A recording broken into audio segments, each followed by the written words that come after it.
ഇത് നമ്മളെ റിഷാൽ കൂട്ടൻ ആളിച്ചിരി സ്പെഷ്യലാന്ന് കേട്ടോ. നമ്മളെ മ്യൂസിക് ദോസ്തിന്റെ ടീം എല്ലാവരും ഉണ്ടാകുന്ന സമയത്ത് മൂപ്പര ബർത്ത്ഡേ ആയിട്ട് ആരോടും പറയാണ്ട് ഒളിപ്പിച്ചു വെച്ചതാണ്. ഇവനക്ക് എല്ലാരും കൂടി പിരിവിട്ടിട്ട് കേക്ക് കൊടുക്കണം പോലും. റിഷാൽ ഒട്ടും പ്രതീക്ഷിക്കാത്ത ടൈമിലാണ് കേട്ടോ നമ്മൾ കേക്ക് കൊടുത്തത്. ആൾ അതിൽ തന്നെ shock ആയിട്ടുണ്ടായി.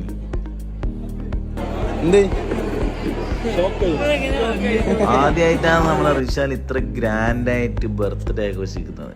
Happy birthday to you.